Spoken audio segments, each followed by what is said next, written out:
बाद इससे floating cottage है, इसे पानी के ऊपर में बना के पड़ा है, तो प्राइवेट आइलैंड जैसे होगा वही यहाँ पर। ओके, यानी सर फ्लोटिंग रेस्टोरेंट, वेज और नॉन वेज दोनों अलग अलग। तो खाना खाए तो आपको खा सकते हैं, इसके लिए हम लोग आधा घंटा एक्स्ट्रा देंगे। इसमें इंक्लूडिंग यानी से एलिफेंट रोड, हाथी का पत्थर ऐसा बनाया ना, नहीं वो नेचुरल। यही से मतलब में स्टेचू आने कहला तंगा, तो स्टेचू को वहाँ पे तंगा भी शुरू हो रहा है, यहाँ से कहना है यानी से स्टॉप पर जैसे रिवरान सी मिलने वाला जगह, इसका पास हमें गोल्डन टाइम वहाँ पर उतरता रहेगा। वो 25 मिनट वहाँ पे स्पेंडिंग टाइम आपको मिलता है। इसमें तो हॉट साइड कैमल करें तो करना है, कर सकते आपका मर्जी। यानी इसे लास्ट पॉइंट से ये भी करना है, जैसे अमेज़न फॉरेस्ट का सेम जगह वही है ना, ये आएगा तो बड़ा जो एक ही रास्ता में जाके और दूसरा रास्ता में होता सर, सब देख लीजिए देर में। ओके, कितने रुपये लगे? एक आदमी पर्सन।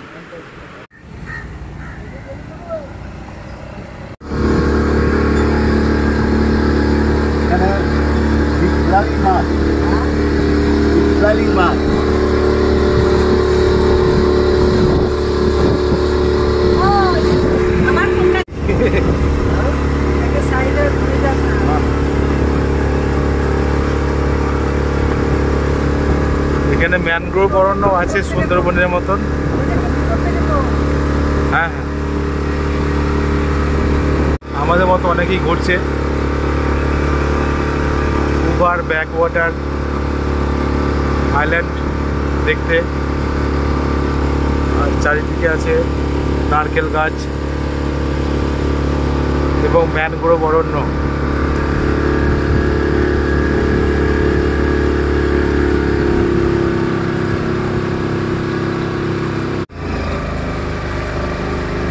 সরু জায়গার মধ্যে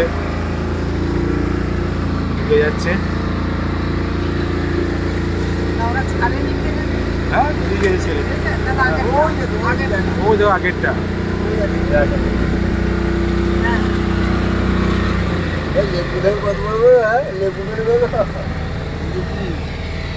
লেবু না, এগুলো অন্য ইয়ে, কিছু লেবু না এগুলো।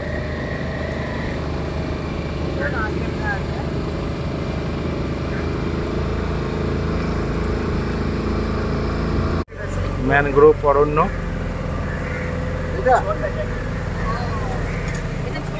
আমাদের মতো অনেক বোট যাচ্ছে।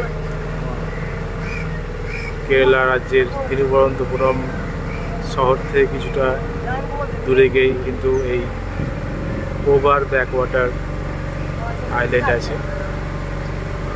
সমুদ্রের ধারে।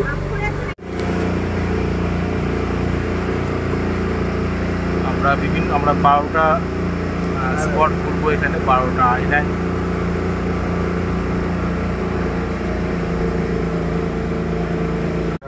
ম্যানগ্রোভ অরণ্যের ভেতর দিয়ে ঢুকছি। চারিদিকে জঙ্গলে ভর্তি আর মাঝখানটা জলভার।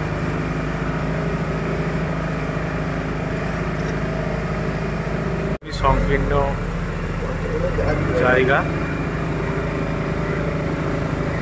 আমরা ভেতরে ঢুকে যাচ্ছি।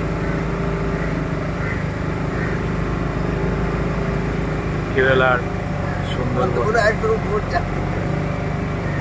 কেরালার সুন্দরবন।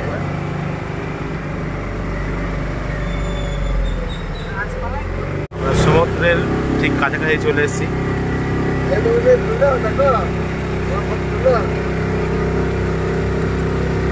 এবারে এই বিচে চলে আসছি, বিচে কিছুক্ষণ দাঁড়াবো, তারপরে আমরা আবার অন্যদিকে রওনা দেবো।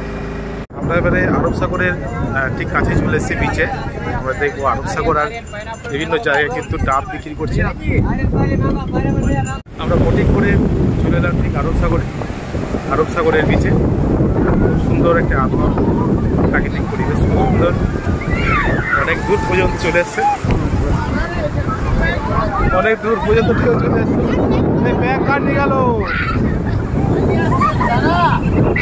এখানেই বিক্রি করছে এই যে লাল ডাব, সেটা হলো 60 টাকা, এবং যেটা সবুজ ডাব সেটা হলো 50 টাকা।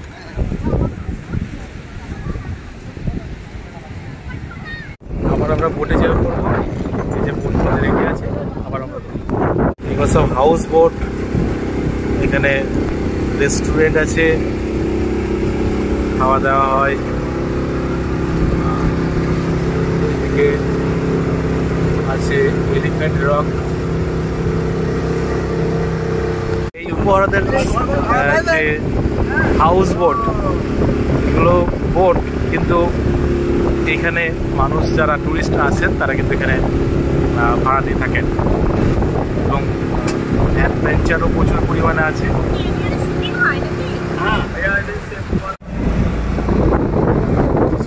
একটা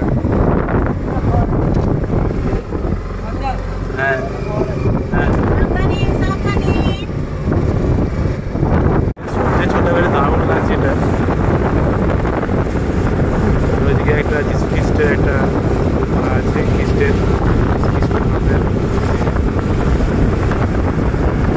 অনেক বোট যাচ্ছে। কেরালা মানেই নারকেল গাছ আর বোট।